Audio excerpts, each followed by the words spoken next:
જંબુસર નગરમાંથી પવિત્ર ચારધામ અને પંચ કેદારધામ યાત્રાએ જઈ રહેલા આશરે 37 જેટલા શ્રદ્ધાળુઓનો એક વિશેષ શુભેચ્છા સમારોહ એપીએમસી હોલ ખાતે યોજાયો હતો। આ કાર્યક્રમનું આયોજન જંબુસર એપીએમસીના ચેરમેન વનરાજસિંહ છત્રસિંહ મોરી દ્વારા કરવામાં આવ્યું હતું, જેમાં મોટી સંખ્યામાં નગરજનોને અગ્રણીઓ ઉપસ્થિત રહ્યા હતા। કાર્યક્રમ દરમિયાન ઉપસ્થિત તમામ મહાનુભાવોએ ચારધામ અને પંચ કેદારધામની કઠિન યાત્રાએ જઈ રહેલા તમામ 37 ભક્તોની યાત્રા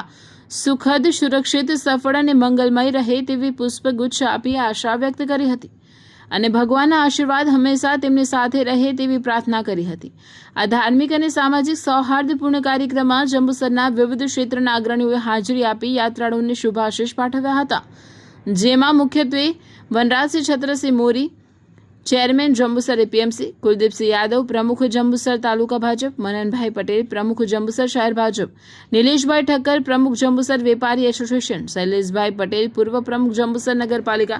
દલપતભાઈ વાઘેલા, ઉપપ્રમુખ નગરપાલિકા, સંજયસિંહ યાદવ, અગ્રણી તાલુકા ભાજપ, નવીનભાઈ પટેલ, ચેરમેન જંબુસર જનતા કોઓપરેટિવ ક્રેડિટ સોસાયટી, આ ઉપરાંત એપીએમસીના ડિરેક્ટરો, વિવિધ સમાજના આગેવાનો તેમજ પ્રબુદ્ધ નાગરિકોએ ઉપસ્થિત રહીને સમગ્ર વાતાવરણને ભક્તિમય અને ઉત્સાહવર્ધક બનાવ્યું હતું। સમગ્ર કાર્યક્રમ ખૂબ જ હર્ષોલ્લાસ સાથે સંપન્ન થયો હતો।